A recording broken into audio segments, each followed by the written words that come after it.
हर्षवर्धन जी। देखिए ऐश्वर्य, मैं पुनः दोहरा रहा हूँ, मैं किसी राजनीतिक चर्चा बहस में आज नहीं पढ़ना चाहता हूँ। इस देश में भारत की स्वतंत्रता के समय कांग्रेस पार्टी जो उस वक्त बनी थी, कांग्रेस, और जो दूसरे लोग भी थे, वो सब भारत माता की जय, उनके लिए स्वाधीनता का उद्घोष था। इस देश में जो भी इस देश की सभ्यता, संस्कृति, विरासत की बात करता है, उसके लिए भारत माता की जय उनको ऊर्जा पुंज के तौर पर, प्रेरणा स्रोत के तौर पर काम करता है। अगर आप टुकड़ों टुकड़ों में बांटकर भारत माता को देखना चाहते हैं, तो ये सिर्फ और सिर्फ अंग्रेज करके गए इस देश में जो जिसको हम कहते हैं ना कि अलग अलग जगह जिसको जमीन मिल गई, जो लालच में पड़ गए, उनको सिर्फ टुकड़ों टुकड़ों में भारत माता दिखती है। और भारत माता के किसी भी हिस्से को अलग तरह से देखने की कोशिश भारत माता के विभाजन की कोशिश है। और जब हम कहते हैं ना कि 15 अगस्त और 26 जनवरी को हम भारत माता की जय बोलते हैं, जब हम स्कूल में बच्चों को वंदे मातरम और राष्ट्रगान सिखाते हैं, जब हम कहते हैं कि भारत माता की जय का विरोध करने वाले देश का विरोध करने तक चले जाते हैं, वो इसीलिए कहते हैं कि आप उस मूल भावना को समझिए, महात्मा गांधी को पढ़िए। और मैं तो कहूंगा आपको नहीं ठीक लग रहा है दूसरों का सुनना, जवाहरलाल नेहरू को ही पढ़िए, लोहिया जी को पढ़िए। ये सब लोग भारत माता के बारे में बहुत विस्तार से और बहुत कुछ कह चुके हैं। इस देश में भारत माता के मंदिर बने जहां कोई प्रतिमा नहीं है, कोई भगवान नहीं है, और अगर उसके बावजूद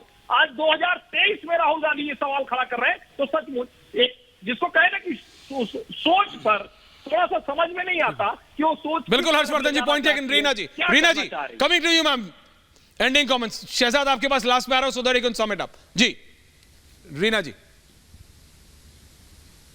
बोलिए। देखिए, पहले तो मैं ये बोलना चाहूंगी कि आम आदमी पार्टी जातीय जनगणना, कास्ट सेंसस का हम सपोर्ट करते हैं। अच्छा, ठीक है। जब इतने समय से, लंबे समय से देश का पिछड़ा वर्ग इस बात की मांग कर रहा है कि कास्ट सेंसस होना चाहिए, तो भारतीय जनता पार्टी को इतनी क्या प्रॉब्लम है? हर काम डेटा के बेसिस पे होना चाहिए। जब डेटा के बेसिस पे रिजर्वेशन होते हैं, हमें पता ही नहीं है किस जाति के कितने लोग हैं, तो किस तरह से आप रिजर्वेशन देंगे? 2021 में सेंसस होना था, क्यों नहीं इन्होंने सेंसस कराया? विमेंस रिजर्वेशन बिल इन्होंने पास कर दिया, वो भी एक जुमलाबाजी है। जब तक डीलिमिटेशन नहीं होगा तब तक रिजर्वेशन बिल नहीं का कोई इस्तेमाल नहीं हो सकता। डीलिमिटेशन तब तक नहीं होगा जब तक सेंसस नहीं होगी। लेकिन अनपढ़ लोगों की जमात है, इनको हर तरह के डेटा से इनको प्रॉब्लम है, हर तरह के पढ़े लिखे किसी भी पॉलिसी से इनको प्रॉब्लम है। सिर्फ जुमलाबाजी करनी है।